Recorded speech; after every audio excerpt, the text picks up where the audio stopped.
আমি সেই পুরুষকে সবচেয়ে অধম মনে করি যে পুরুষ একজন অনেস্ট ওয়াইফ পেয়েছে, পবিত্র ওয়াইফ পেয়েছে, লয়াল ওয়াইফ পেয়েছে, কেয়ারিং ওয়াইফ পেয়েছে, সব জানে যে আমার বউটা পবিত্র, চরিত্রবান, চিট করে না আমার সাথে।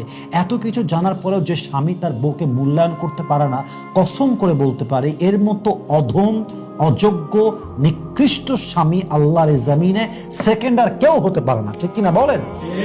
মাথায় রাখবেন, আপনার বউ যদি অনেস্ট হয়, লয়াল হয়, চিট না করে, তাকে ভালোবাসার ক্ষেত্রে কোনো প্রকার কোনো স্কোপ ছাড়বেন না। তাকে ভালোবাসবেন, তাকে আদর করবেন, তাকে ঘুরতে নিয়ে যাবেন, তাকে হাত খরচ দিবেন, তার শখ পূরণ করবেন, তার আহ্লাদ পূরণ করবেন, তার জেদ পূরণ করবেন, তার কথা শুনবেন, তাকে সর্বোচ্চ সর্বোচ্চ ভালোবাসবেন। এতে করে আপনার সংসারে বরকত দিবে কে? আল্লাহ। শুধুমাত্র সংসারে বরকত আসবে তা না, আপনি আপনার মনের শান্তি খুঁজে পাবেন, আপনার বউ শান্তি খুঁজে পাবে, ঘরটা জান্নাতের বাগান হবে।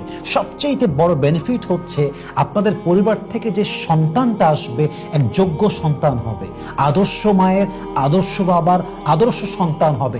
এমন একটা প্রজন্ম আপনি তৈরি করবেন যে প্রজন্ম শিখবে যে বউকে ভালোবাসলে বউটা অবদ্ধ হয় না, বরং পুরুষ যদি একজন নারীর সঠিক যত্ন করতে পারে, সঠিকভাবে ভালোবাসতে পারে, ওই নারী একটা সুন্দর প্রজন্ম গিফট করতে পারে। ঠিক কিনা বলেন?